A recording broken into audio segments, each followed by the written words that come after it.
Bonjour à tous, première vidéo, constat numéro 1 du consensus mondial sur le TDAH. Le TDAH n'est pas un nouveau trouble.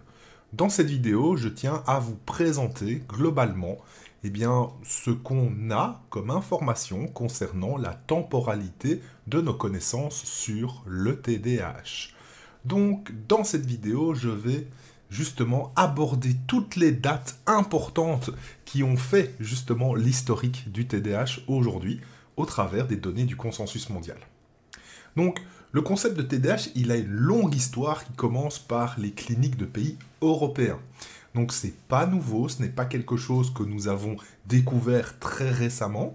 Et donc, je vais vous donner un petit peu les grands faits marquants des débuts de l'histoire du TDAH, encore une fois au travers du rapport de consensus mondial que je vous mettrai dans la vidéo. Alors, 1775, Melchior Weikart, un médecin allemand, écrit dans un manuel la première description d'un trouble avec les caractéristiques du TDAH. Donc aujourd'hui, penser que c'est un complot pharmaceutique avec l'idée que c'est un nouveau trouble créé avec le DSM est peut-être un petit peu exagéré, voire, on peut le dire, totalement faux, au regard justement de l'historique du trouble. En 1798, Alexander Crichton, du Collège royal des médecins au Royaume-Uni, va décrire un trouble similaire au TDAH dans un manuel médical. En 1845, Heinrich Hoffmann, qui devient en plus chef du premier hôpital psychiatrique de Francfort, en Allemagne, décrit l'hyperactivité et les déficits d'attention dans un livre pour enfants qui illustre les comportements évoquant le TDAH. De 1887 à 1901, nous retrouvons Désiré Magloire-Bourneville, Charles Boulanger, Georges-Paul Boncourt et Jean-Philippe qui décrivent un équivalent du TDAH dans des écrits médicaux et éducatifs français.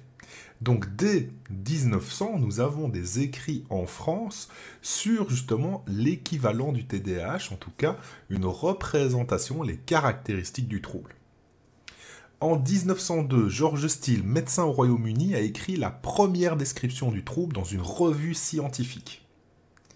En 1907, Augusto Vidal Pereira écrit le premier manuel espagnol de pédopsychiatrie, et dans ce manuel, il décrit l'impact de l'inattention et de l'hyperactivité chez les écoliers.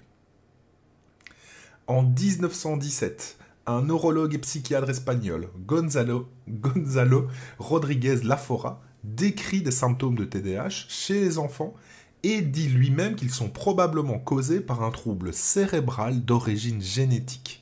Donc dès 1917, nous avons les premiers regards autour du trouble neurodéveloppemental. 1932, Franz Kramer, Hans Pollnow en Allemagne décrivent un syndrome proche du TDAH et inventent eux-mêmes le terme de trouble hyperkinétique. Il sera d'ailleurs plus tard adopté par l'Organisation mondiale de la santé. En 1937, Charles Bradley aux États-Unis découvre qu'une amphétamine réduit les symptômes de type de TDAH.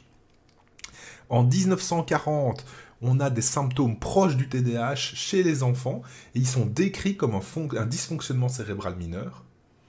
De 1956 à 1958, on a les premiers indices dans une étude de suivi de la persistance du dysfonctionnement cérébral mineur à l'âge adulte. Donc la reconnaissance de ce trouble se fait à l'âge adulte, se fait déjà dans les années 50.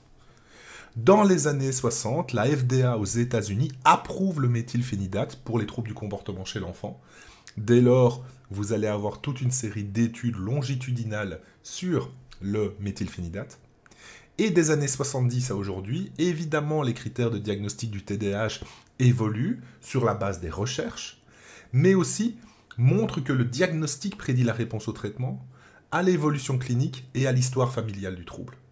Donc on voit que c'est une recherche, le TDAH, qui n'est pas d'aujourd'hui, évidemment, qui répond aussi à différents critères qui évoluent. C'est un trouble médical qui a montré justement son évolution de 1775 à aujourd'hui. Pensez que c'est un complot pharmaceutique qui amène des informations et qui vous dit « oui, c'est un nouveau trouble, voilà la médication qui va avec », et aujourd'hui, peu crédible, au regard des informations que nous avons.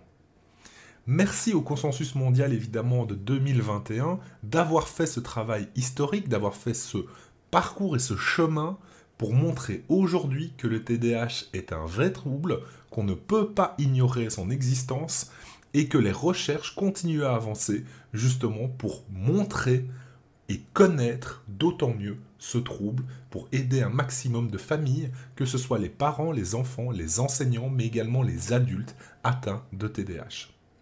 Ciao.